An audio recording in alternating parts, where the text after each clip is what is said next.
will go. So here we have the players, Valentin Mackl and Dimitriy Butakov, definitely the favorites, right? Definitely. They were the favorites before we watched the draft, and then we saw Valentin Mackl draft a very sweet, almost mono black deck. These two players definitely looking to win here. The win is huge for both of them. Dimitriy Butakov drafted blue black, both drafts, a man after my own heart. Now he's with red white heroic. Yeah.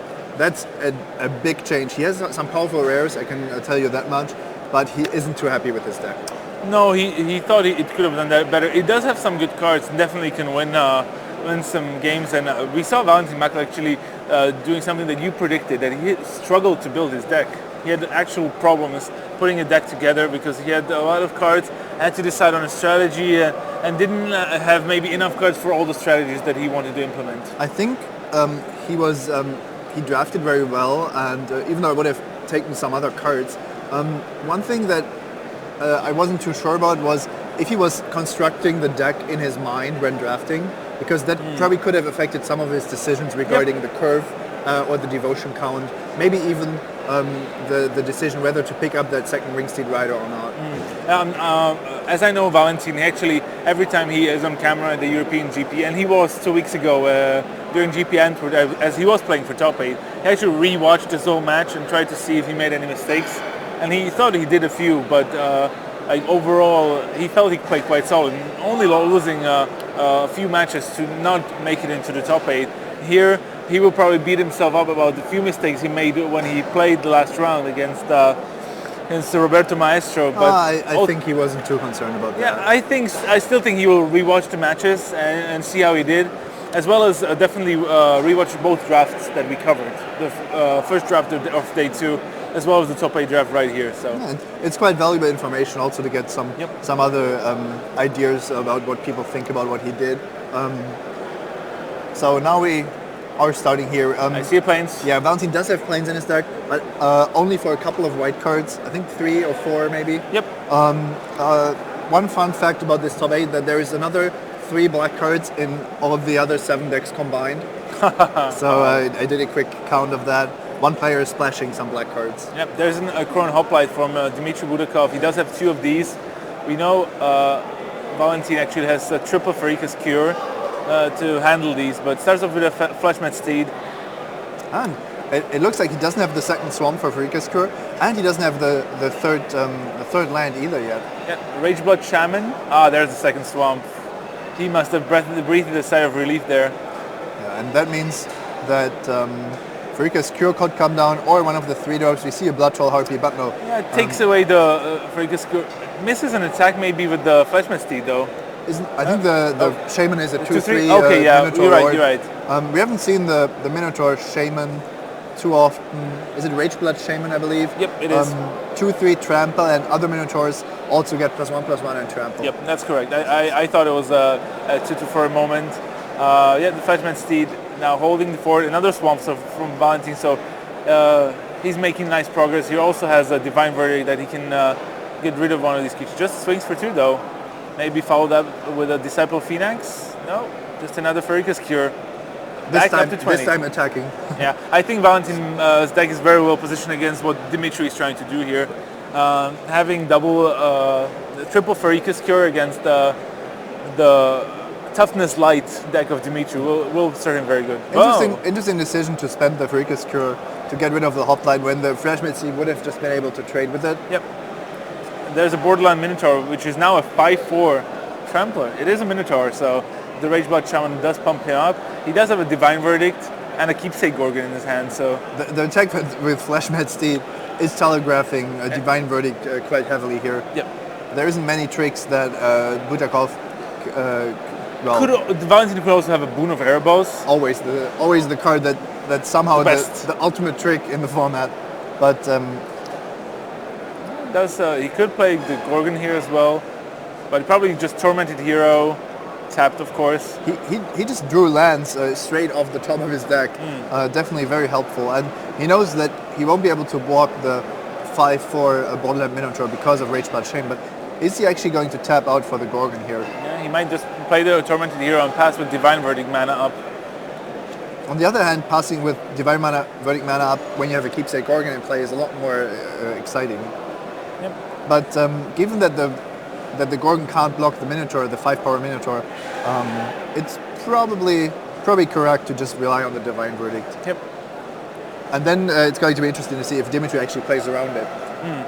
But 1 mana Tormented Hero and pass the turn. So Dimitriy Butakov now has free reign over the battlefield with both Valentin's creatures tapped. And there's a Heliod. Like I said, some nice rares, but not a lot of devotion to white here. Divine Verdict takes care of the borderline Minotaur, so just an attack for 2. This is much more manageable, and Dimitriy still doesn't have 2 white for to activate the Heliod. So the Heliod does give vigilance and to the other creatures, and then for 2 colors and 2 white, you can put a 2/1 soldier, I suppose, a white soldier token into play. We see there's also an Ordeal of Airbows now in Valentin Mackl's hand. Has a Blood Soul Harpy, so he actually could play the Harpy, or also can play the Gorgon. He has a lot of good cards. Very efficient use of his mana throughout the game. Yeah, it just goes for the Ordeal on the Fleshman Steed. Gets a counter. So now a 3/3 attacking. Puts Dimitriy down to 13 now. And a Blood Soul Harpy. Yeah, very well usage of his mana. He can also play Keepsake Gorgon the following turn. He should be fine to deal with even the double white from Dimitriy Butakov. A single 2/1 ground creature per turn isn't going to do it here for Dimitriy. Blood Soul Harpy having evasion is huge, and Fleshman Steed is going to grow up to a 4/4.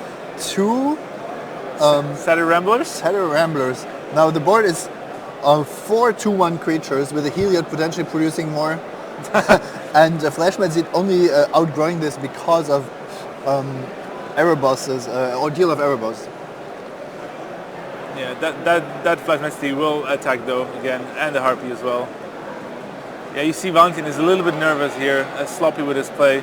Yeah, unreasonably nervous. And Farika's Cure number again. 3. Yeah, 3rd Farika's Cure. The swarms are spinning.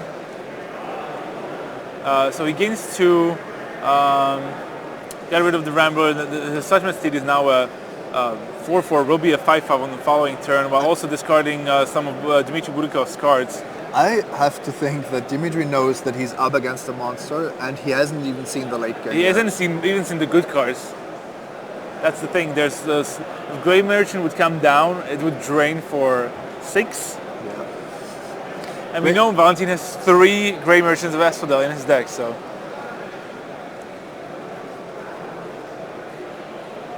It looks like a spell. And he still hasn't cast the Keepsake Gorgon. Disciple of Phoenix. Didn't have to. He's not playing with sleeves, so his cards do spin a little bit more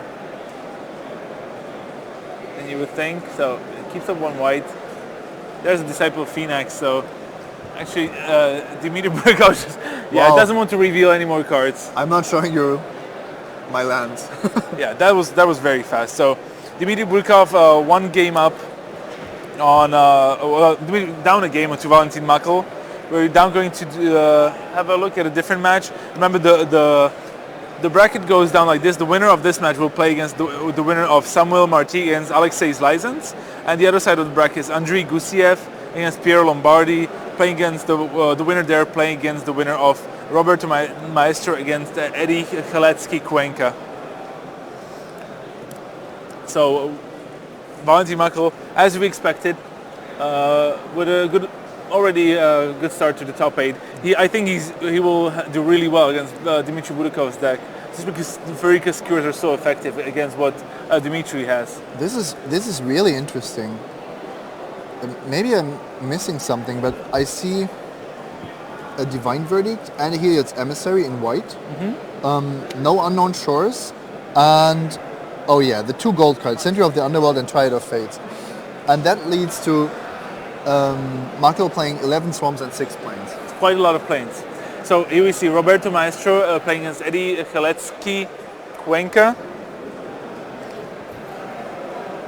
A double Minotaur Skullcreeper bring the beats, but now the Theros Band Center is being put on top with the Griptide. Eddie Chaletsky Cuenca already down to 7. And there's also, we see a Fnatic of Mogus in the hand, so it's effectively at 4. Also a Seagod's Revenge. That should probably put the nail in the coffin. Yeah, Spear Point Oriad as well. Maybe just running out the. Is that? It's a Wild Celebrants. Wild Celebrants, so that actually adds to devotion to red. So maybe we are just going to see Eddie getting burned out here. Yeah. With 2 on the board, a third from the Oriad, 2 more, so that's 5. Okay, that's not lethal quite yet, but once Roberto reaches 6 mana, he almost has a guaranteed kill with Seagod's Revenge. Yep, exactly. He can just drag the game out long. He has the Fnatic of Mogus will make sure that he deals a lot of damage anyway. And once he starts hitting the lander, he can actually just play the Fnatic here, or goes for the Oriad.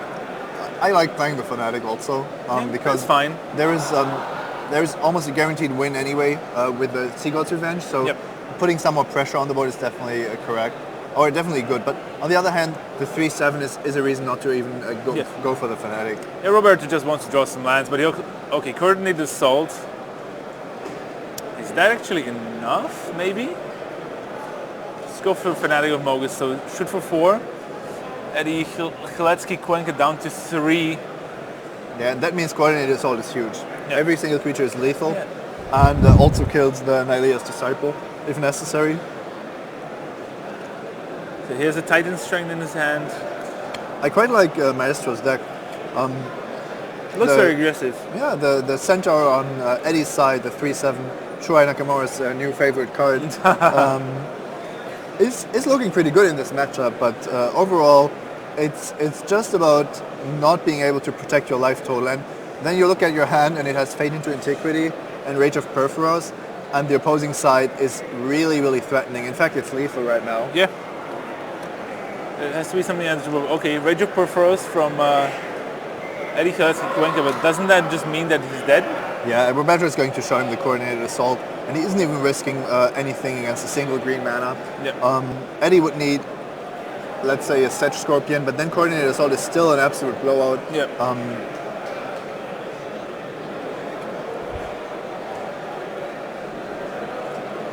And that should be it. Yeah, just an attack and a Coordinated Assault should do the trick. Yeah, Roberto Maestro goes in for the kill. Remember, he had to win last round against Valentin Mackl to make it in. There's the Assault, +1/+0. And Eddie Cheletsky Cuenca scoops them up, so that's 1-0 to Roberto Maestro.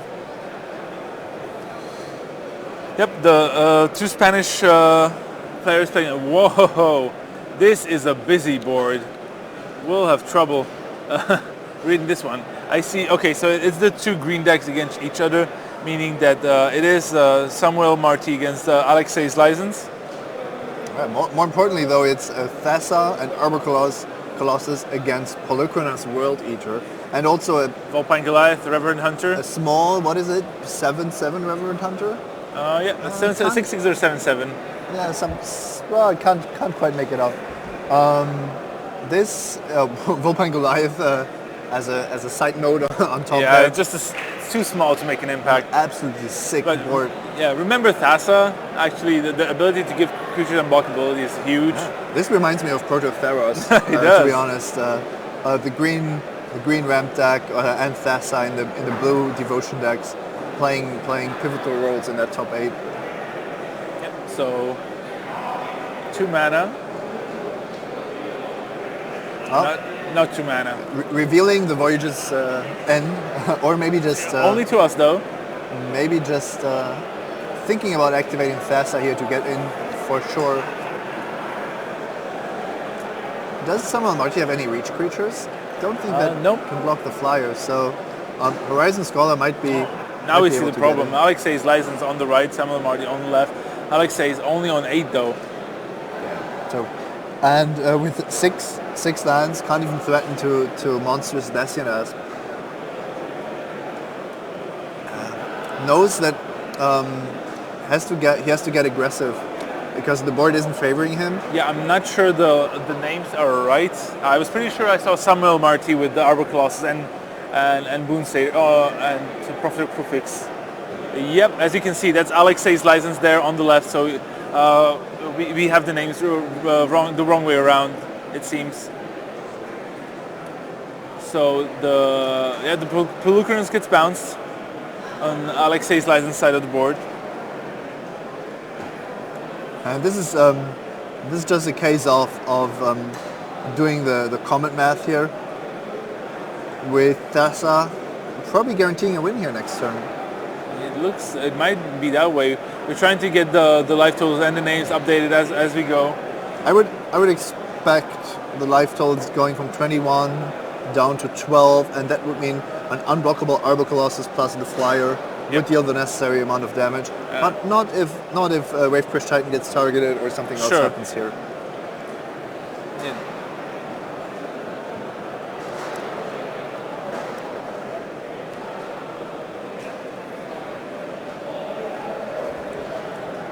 Let's see.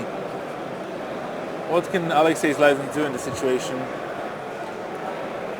He did have a lot of life. Hey, there we go. So 12 to 8. That is correct here. Remember, Alexei's license off Latvia, the first player from Latvia to make it into top 8, we believe. Looks like that's an attack with everything from Alexei's license here.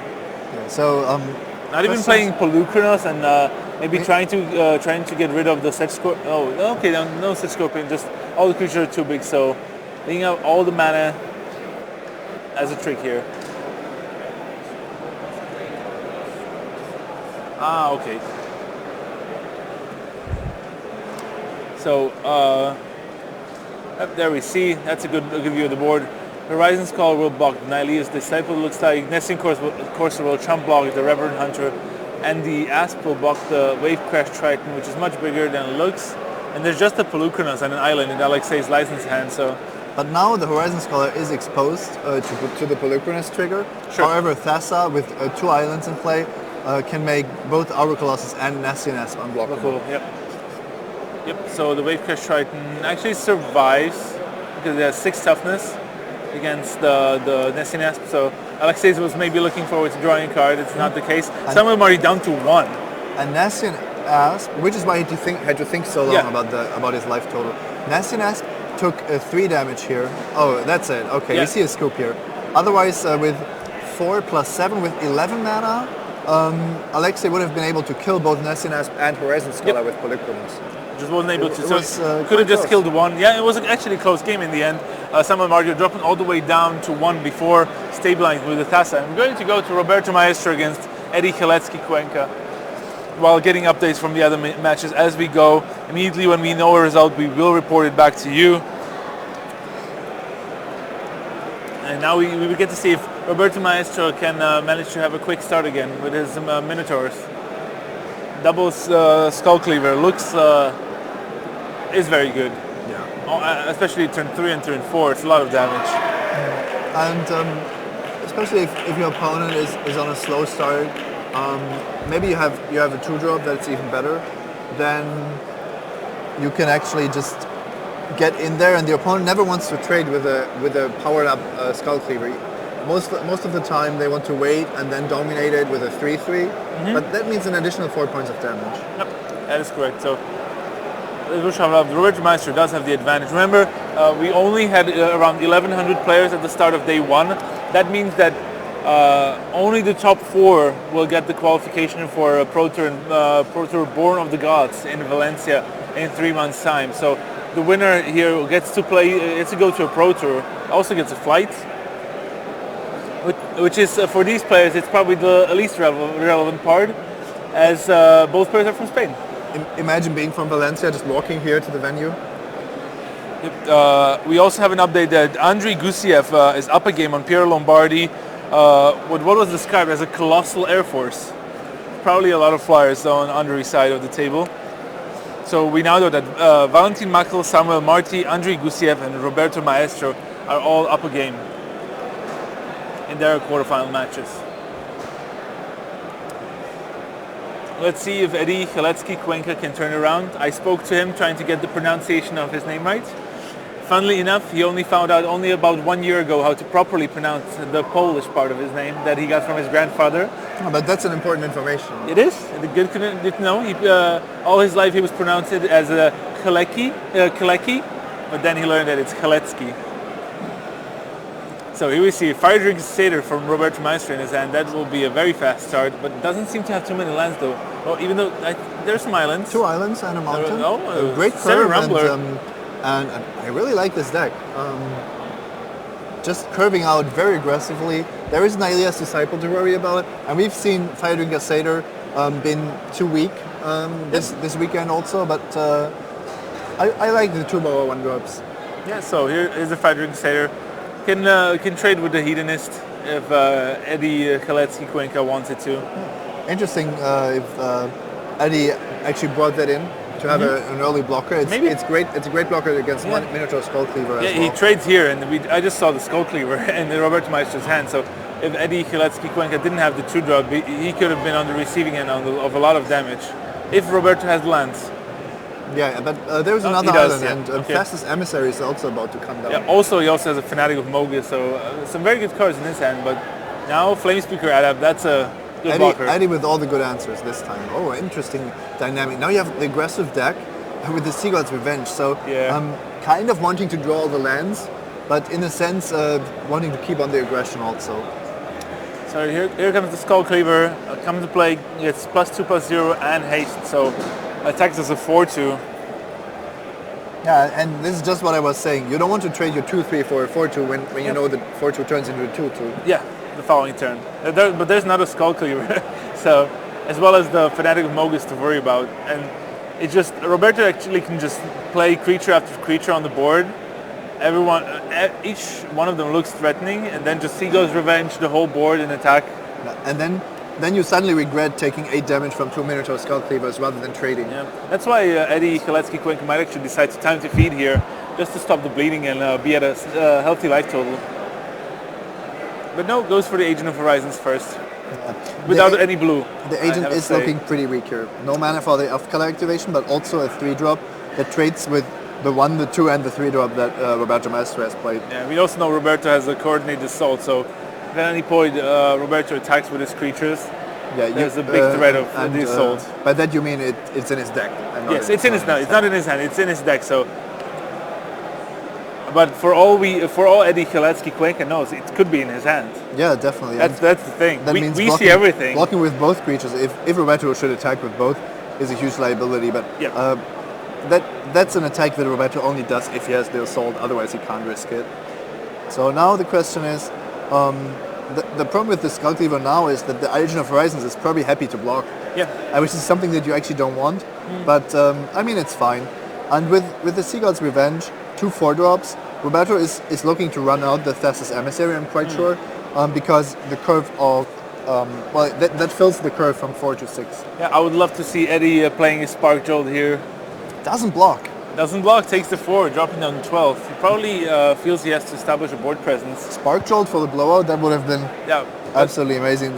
Keep in mind that Flamespeaker Adept gets first strike also, apart from +2/+2.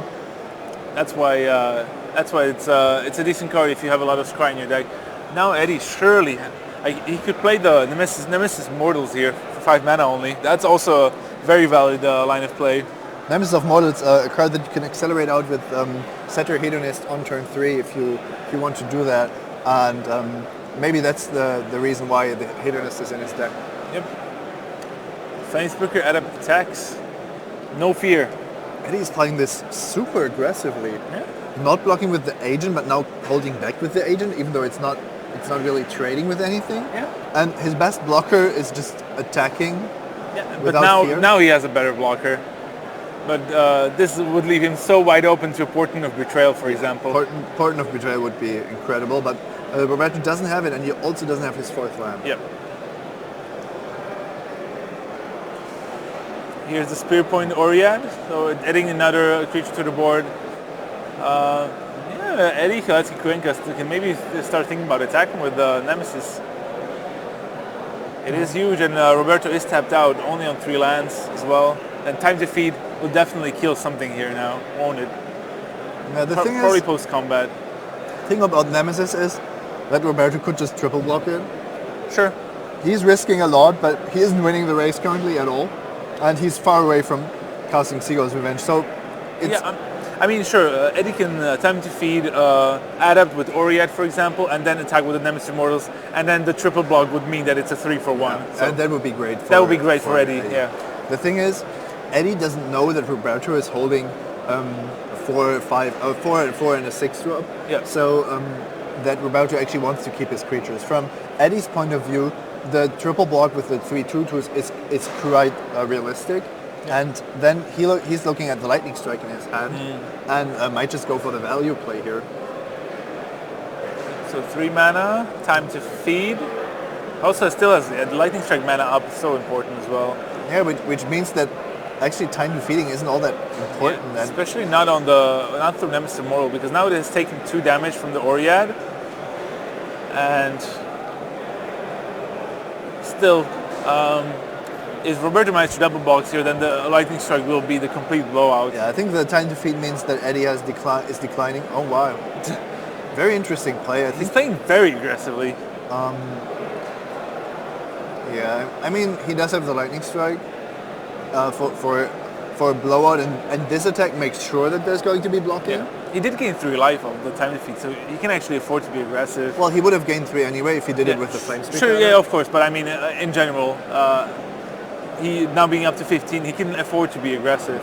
This makes it more likely that he's going to see a block, and then the board is going to be empty, and he also deals the most damage. Yep. So I like the aggressive line here, although it does telegraph a trick much more clearly, because there's just no reason to expose your nemesis with the time to feed, and these players both know that. So Satyr Ramble blocks the Agent of Horizons. Really nice block here, not exposing himself to any of the tricks of the traps that any laid out for him. Yeah, that would mean that there's that 7 damage coming through. Yeah, it does, but this is what high level Theros play means. You have to know when blocking is something that you can afford to do. Yeah. And it was very good here for Roberto, who's dropping down to 9, I believe. Also another land from Eddie Cuenca. So, is there a 4th land for Roberto Maestro? Stuck on 3 the whole game. There's the island, so he could play Thassa's Emissary, could also play the Fanatic of Mogus here. Thassa's Emissary is interesting because it makes it more difficult for Eddie to attack if he doesn't have a blocker for the Emissary, but there is the Lightning Strike. I think that Roberto should have a very good idea that there is a Lightning Strike or a Magma Jet in Eddie's hand. Maybe, From the way he baited the double block. With the time to feed. I mean, the time to feed meant that Satyr Rambler and a single Minotaur Skull Cleaver would have traded for a Nemesis of Mortals. That is something which you don't offer your opponent. Yep.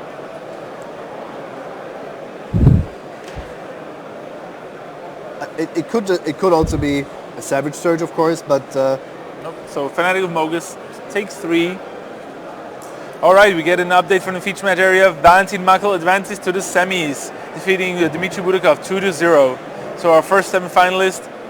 From looking at his draft, we're not as surprised, but here we see Roberto Maestro, an aggressive line of play, dropping Eddie Cuenca down to 8 now. Yeah, it should be 8. Yeah, and 8 isn't too much. He is still 2 mana away from Sea God's Revenge, and that might be the deciding factor in this game. Probably blocking Flamespeaker Adept if he gets the choice. Sure. But being a little bit too far away from killing Eddie here.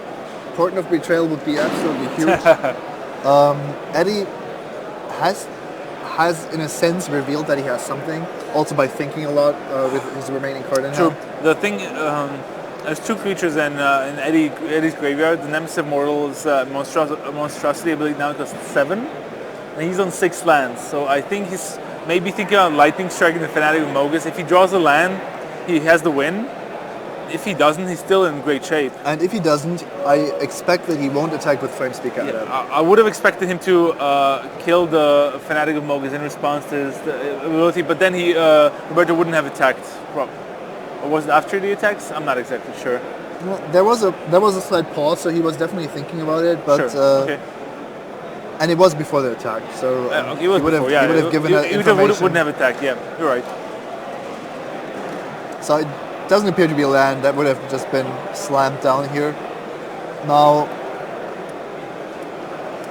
no land, so a spell. yeah, a spell. The question is if is it a blocker for a potential Portent of Betrayal, and then that only works if it's not a 4+ power attacker. Sure. I would be. It's also not a scrying spell. Yeah, that would That's be also lethal. lethal. So quite a lot of ways to win the game here. A few to lose them, to lose it. Okay, in for 7. No Roberto fear. down to 2. Eddie staying on the warpath. Oh, 3-7. that's a nice blocker. That's very good. No Portent of Betrayal. Portent of Just Betrayal is to not an land. out. It is a Wild Celebrant. But Roberto is on 2 now. 2 now. Yeah, should be on 2 life now. And being on 2 means that all 3 creatures are lethal. Yeah. So what we are probably going to see is Wild Celebrants coming down. And that means that if Eddie attacks with everything, he forces 2 chump blocks, but leaves his opponent with a 5/3. If he doesn't draw anything. Sure. And a 5/3 when you are on 8 is very dangerous. We see a 6 land could mean that additional 3 damage from Theros' Emissary. This game isn't over. Nope, it's far from over. It's also interesting that Roberto is thinking so hard here. He can't attack, and the Wild Celebrant is actually a great play. So Yeah, Wild Celebrants. 5/3/5. Can deal with an artifact if necessary. So in this case, it's Eddie can't risk to attack with all of his creatures. I think he would have to leave back the Flamespeaker at it. But this game that just makes him if Roberto Maestro draws land, we do know that there's a Sea God's Revenge. But that doesn't kill him then. That's because 2 of his creatures are going to have to jump block. True. And then the Sea God's Revenge throws Eddie back, but it doesn't kill him. On the other hand, if then Roberto has other outs as well, maybe drawing a 3 damage burn spell. This game is going down the wire. As you see, it's very hard for the players themselves.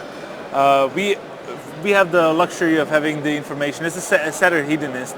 Yeah, Eddie has a blocker, so that makes an aggressive play That much better. that much better, exactly. But still, attacking with Flamespeaker at it isn't an easy thing to do here, because you kind of know that it's dying. You're just it's a virtual trade because of the chump blocks involved. Yep. That's why being defensive is of no use for Roberto Maestro. Somehow the Minotaur Skullclavers and the Fanatic of Mogus have created a situation where it's really, really tough for Eddie. Yeah, this is exactly the block that I was talking about. That resolves. And that gets killed. So now the setter hedonist will have a look at the board. Which is great for Eddie to have, because it's protection from Roberto Maestro he draws the land. And there's the Sea God's Revenge. Bounce all 3. It's not over yet. No, it doesn't win. That's the big part. It doesn't win. So the land on top will not help Roberto Maestro. He will definitely scry that to the bottom. Looking at Theros' Emissary, that bestows for 6. So that means that he can actually bestow it the following turn and force a chump block. Eddie Cuenca down to 3. Roberto Maestro is on 2. So now it would be so much better if that was a Perforos' Emissary, for example. But I think it costs much less. It costs the cost decrease on Nemesis of Mortis is probably going to win the game. Yeah, it costs only 3 mana now. He is a bit restrained on green though. Needs double green to cast it anyway. So if he casts it for 3, he can cast the Ferris Bend Centaurs. Has to play the Hedonist. Yeah. Yep. But I think he could generate a mana, a virtual mana with the Hedonist, but it doesn't give him an additional green, so that doesn't help. So he could play the Centaurs and the Hedonist, but at that point he'd rather cast, I think, Nemesis of Mortals. Actually, yeah. At this update stage, from the other table, Andrei Gusiev 2-0 over Piero Lombardi, Ukrainian, managing to win again with probably his Air Force again. So Oh, okay, so he Look at keeps the this, yeah. Nemesis Immortals at bay. Probably afraid of it turning against him or something. Now Roberto Maestro will probably have to hardcast the Thassa's Emissary to not die. Yeah, otherwise, it's too easy for Eddie to get out of this. Yeah. And the 5-3 matches up really, really badly against the 3-7. 3-7. 3-7 is so huge.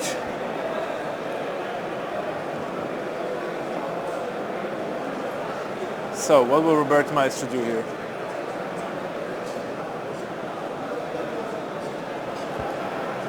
Yep. The crab.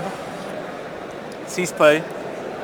The problem is that Theros Band Centaur is actually going to force a chump block, but not if it's the only creature attacking. Then Maestro can double block. If both creatures attack, then one creature is chump blocking, but the other eats the hedonist. Yeah. This is an absolutely crazy game because Partner of Betrayal is still an out to just win this, but Eddie can't delay the game any longer. He's on 3, and that against a red deck that has Nimbus, Naiad, or the aforementioned Lightning Strike available. You have to be aggressive, and Eddie actually tried his best at closing out the game. Yeah. There is a Partner of Betrayals in Robert Maestro's deck. He's also leading 1-0, so if he top decks here, if he top decks the right card, he just ends the game. Yeah, that is exactly right. And I'm sure there's other outs as well. So there's a grip tight. Yes, Eddie has to be really careful. Attacking with both creatures here after he's drawn an Unknown Shores is risky, and he knows it. But attacking with Theros Band Centaur only, a double block is inevitable. Yeah.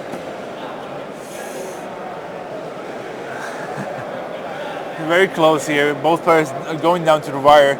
We already know that we have Andriy Gusiev and Valentin Mackl in the semifinals.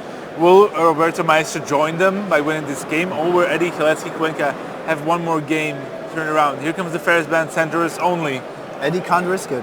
Eddie can't take the danger. And yeah, there's the double block. Is probably forced to get rid of the 5-3 also, because 5 power is such a huge danger. Yep, goes to kill the Wild Celebrants, it looks like. Yep. And Partner of Betrayal once again an out to win. Well, it looks like Eddie will play 2 creatures here. He has Nemesis Immortals. It should only cost 2 mana now? I thought he had Unknown Shores in hand. No. Yeah, I think it was... Oh, it is Unknown Shores. You're right. I thought it was a Voyaging Satyr. It looked very much alike. So, yeah, Partner of Betrayal is an out. Griptide isn't an out, but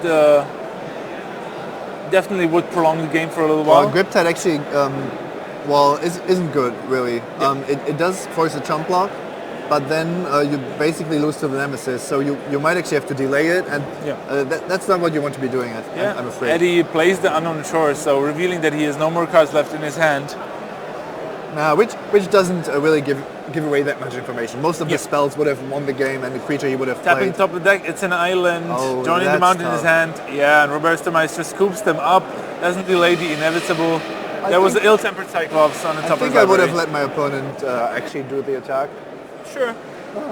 Nothing to lose there about that, but an incredibly tight game. Yeah, very tight game. So now we go to the typical Alexander's license against Samuel Marty, who is up a game. Again has Thassa, and in this blue-green mirror match, so to speak, that seems like the winning formula. We see an activation of Pelucrinus. Yeah, it looks like there is a Savage Surge being cast on Thassa for the kill, but now Thassa turns off. Yeah, loses Devotion. Yeah, it does. By killing the Nimbus Knight there, loses the Devotion, the Savage Surge gets countered upon resolution, and that just might be enough to... Was it a misplay, or was there just no other chance? That Savage Surge seemed awfully wasted there. Yeah. We only caught a glimpse of it, so it does seem like it was an onboard thing. So you could have pumped the Triton Fortune Hunter as well to draw a card, which is definitely the better thing to do. Only if you think that you have won regardless, then you could run into a careless mistake like that. I've done that in the past. Have you? Yeah, attacking with 2 creatures and pumping only one of them rather than 2 evenly. Then that's. Not my best moment. Yes, now we see a 7/7. Alexei's license is being That's it. That's it. So 1-1. We have to find out what happened in this game. I think there was something going on which we didn't quite catch, but either it was a desperation move, maybe. because there was no way to win otherwise. But hoping that Alexeis would miss the Palooka next year. Just trying. Yeah, trying that can happen. Yeah, there we see. So already Valentin Mackl and Andriy Gusev in the top 4, qualifying themselves for Pro Tour Valencia. Remember, this is Valentin Mackl's second GP top 8. Had one earlier this year in Miami, of all places. After top 16 in 2 weeks ago, right? 2 weeks ago, yeah. Had to. No, actually top 32, I think. Okay, dropped down. He did have a draw from the start, so by losing, playing for top 8. He likes to do that. He does like to do that, but yeah, not doing it here. So isn't top 4, qualified himself for Valencia. And joining some of his teammates from the Pro Tour in Theros, where he cashed, including me. And we have. Well, I'm qualified for the Pro Tour. So are you. Oh yeah, I am. So it was a limited PDQ season. That's your biggest. That's the one you're looking for all year, right? I just play. Now a lot you get more, 2. Play a lot more limited than constructed. Yeah, and you're a good limited player, so. It looks like Anger of the Gods gets sideboarded out for Roberto Maestro. That seems like a card that you would want in the other deck, but not. And not he puts on in the a Demolish. Nice. I like this plan. This man has guts. I don't think I've ever seen a Demolish cost in Theros Limited. I'll tell you a story. Jeremy Desani, he won Pro Tour Theros, right? His second draft deck on the Draft Viewer was, I'll say, very bad. He actually ran a Demolish main, and I've seen him cast it against his opponents.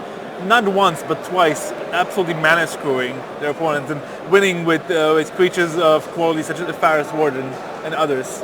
Good, I like it. So, puts a good effect on the pro stage, and now Roberto Maestro will try to channel his inner Jeremy Desani to win this whole thing. And being on the play with a clearly more aggressive deck against a deck with multiple 5 and 6 drops, maybe the Demolish is able to do some work here. Also, when you are on the play, you never know, your opponent might mulligan, you can punish him. Yep. It's possible that there is an artifact creature that Maestro has seen, so that would make the Demolish a lot better also. We're showing you the bracket. I'll just also have a quick rundown of the players who did well in this tournament, but just barely out of top 8, because it's really worth seeing who's actually in the 1917 spot. I love the top 16. Yeah, it's like Rafael Levy, number 18 player in the world and Hall of Famer. Mariano Cartacchini was playing really solid all weekend long. There's Federico Bastos, Nico Boni, Florian Krauer, Florian Koch, as well as Bernhard Lehner in 16th place and Thiago Chen in 17th. A lot of German-speaking players in the top 16. Yeah. Just mentioning it. Sure. Yeah, of course, there's no link to your nationality. No, I just noticed. Yeah, I should be rooting for the Slavic players in the top 8 then. Even though Dimitriy Butakov already lost, but Andriy Gusev with Ukraine in top 4 already. Andriy Gusev, actually, it's always fun to see Ukrainians in the top 8 because they're so vocal about their players winning. I remember when Mike Krasnitsky took down GP Verona. Oh yes. They were crying. I wouldn't say crying, but they were shouting so much when he won. It's incredible. Here's Roberto Maestro drawing cards, no land so far. I think that's Peak Eruption. He boarded in Peak Eruption and Demolish on the play. That man really has some guts. He has 2 Peak Eruptions. He has 2 Peak Eruptions? In his sideboard, 2 Peak Eruptions. Well, his opponent is on the Fatties plan. He does have Nemesis Immortals, Ferris Bound Senators, another expensive card, so why not? Sometimes maybe you can take a free win. But you see, also, Eddie Kalecki-Cuenca also mulligans, so with a smile though, so... This might be a game of lacking resources, and then destroying lands is definitely a way to go here. I have to say, I don't think I would have done it, but I like the guts on Roberto Maestro. Yeah, watch him just Peak Eruption, Demolish. Yeah. On the other hand, just watch Eddie go turn 2 Setter Hedonist, turn 3 Nemesis of Mortals, yeah. And then Maestro is looking at his Peak Eruption and wondering what he's doing. Yeah. There we see it, Peak Eruption. Oh my god, this is going to be fun. Yeah, but can you imagine turn 1 Fire, drink Crusader, turn 2 Crusader, Rumble, turn 3 Peak Corruption, turn 4 Demolish? He has the deck for it, and he also has the Skill cleavers. Sea God's Revenge. Also, so, yeah. If your opponent only stumbles a little bit, then Sea God's Revenge is just crushing. Yep. So let's see what Roberto Meister can do here. See some more expensive cards in Eddie's deck. Yeah. This could have been an absolute upset. I mean, the aggressive red cards don't match up very favorably against green monsters, and we've seen that Eddie also has the cheap curve, the red 2/3. So Lightning Strike, he isn't dead to the aggression. So just going a bit beyond what is regularly considered good limited strategy might be the way to reach the semifinals and get on the Pro Tour. Maybe so. See both players mulligan into 6 in their game 3. The winner will qualify for Pro Tour Valencia, get into the semifinals, have a chance to get the trophy home. 6 against 6. 2 drops. Set a Rambler. No lands yet. There's a land. So one more. Oh, we're not land. He will keep great. this. Yeah. No island though. But he has. Oh, there's there an island? No. It's Okay. It's 2 Yeah, mountains. there is. Oh, really? Yeah. Okay. Yeah, he does have 3 one. lands, 3 spells, and 2 of them are 2 drops, I believe. Yeah, it is. So he will be able to start with a turn to Vaporkin. Oh, and Eddie, I think, has kept Death Raiders as well. a mana-heavy hand, which he has to keep with his deck. Also, Leafcon Drive and a 3-drop. So he's fine. He's in a good position. He's doing well here.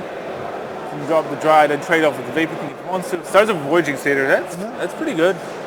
Fanatic of Mogus here for Roberto. These starts are really good for mulligan to 6. None of these players, both of these players could be on 7 easily. No way to tell really. Deathbell Raiders and Satyr Rambler could come down next turn, both. So maybe the 3-drop is what Roberto wants to play here. Yeah. Kraken Triton first. Being more mana efficient, it's kind of a number playing your blue cards when you have a Fanatic of Mogus yeah, in play. indeed. But you can always drop two 2/4 when you reach the 4th land. So let's see what Eddie Chaletsky can do here.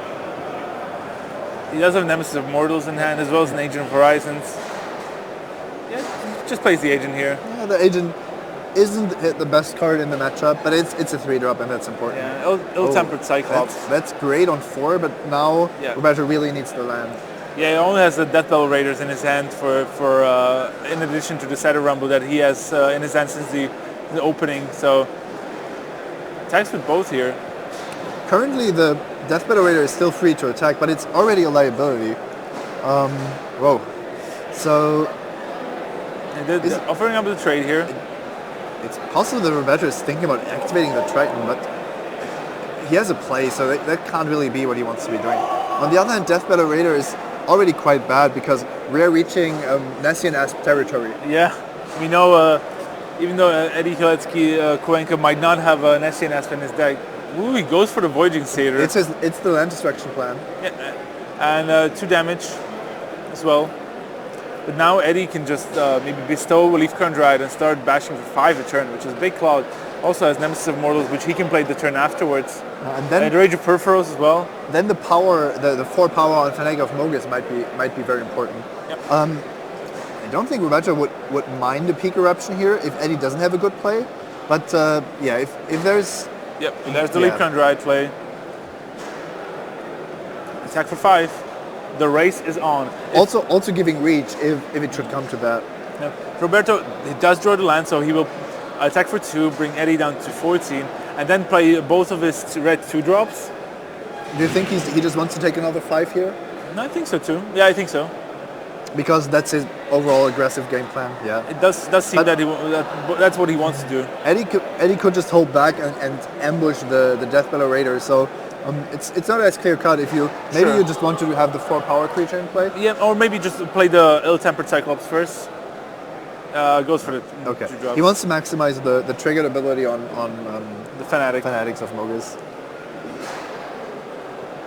And he's not in a rush. He wants to race here. We know his deck he still has Coordinated Assault in his deck. He also has the grip tie that he might want to draw. Portent of Betrayal would be incredible again. He also wouldn't mind to go down to 5 as long as he wins the race in the end. He can't really do that. And keep in mind, Peak Eruption doesn't only destroy a mountain. Yeah. I think Robert just wants to do as much damage as possible. This is a damage maximizing line, and it's enticing Eddie to attack again. Yeah. On the other hand, not really ambushing. I don't think it's an ambush if your opponent knows about it.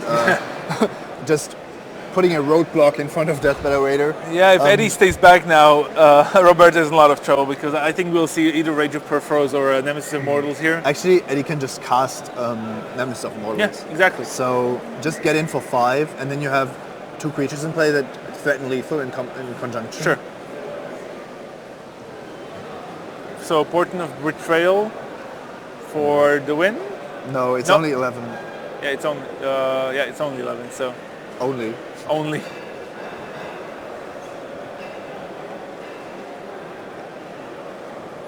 Or does he play the Rage?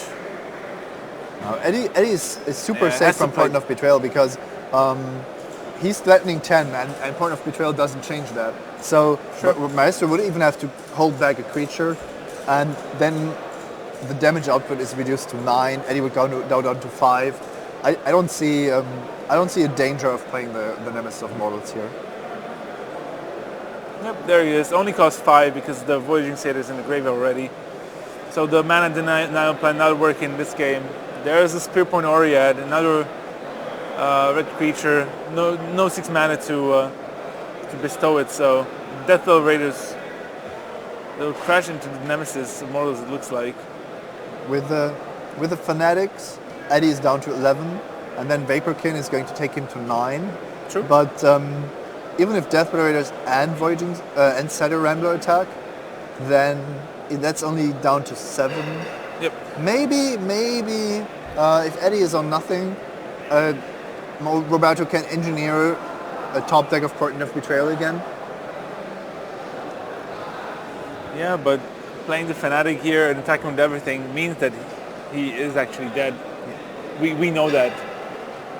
Yeah. Well, he has the Fanatic, so he can. Yeah, it can get killed by the Rage of Perforos in Eddie's hand. Yeah. So this is more about Roberto trying to figure out what he could do, but with Eddie with the Rage and 2 5 power creatures in play. Yeah. I think the activation of Crackling Triton on Voyaging Satyr turned out to be really good for Eddie. He had a 3-drop, a 4-drop, and now a 5-drop. So it didn't cost him anything, and Roberto spent 2 turns doing that, rather than just allowing the trade with Agent of Horizons, which would also have been a very good trade. There's an attack with everything. Yep. Blocks the biggest. Yeah, you can still block the Satyr Rambler. I mean, Eddie knows that he's going to attack. Oh no, is Roberto on 11? That can't be true. He was on 10 just... I'm pretty sure that if all your creatures have 5 power, then... Yeah, it's pretty obvious what the life totals are. I think Eddie Cuenca is going for the win here. We believe that he's on 10. Yep, there we go. Yeah, that is correct. So we've confirmed the life totals. Now Rage of Perforos for the win. Eddie's hesitating. Yeah, he's just like, yeah, so Rage, there's a handshake. So Eddie Cuenca from Spain will get to the semifinals in a very, very close match. Minotaur Skullcreeper on the top. And also, we get an update that Samuel Marty defeated Alexei's license there 2-1. So Marty will face off against Valentin Mackl in the semis. And Andrei Gusia will face off against Eddie Cuenca.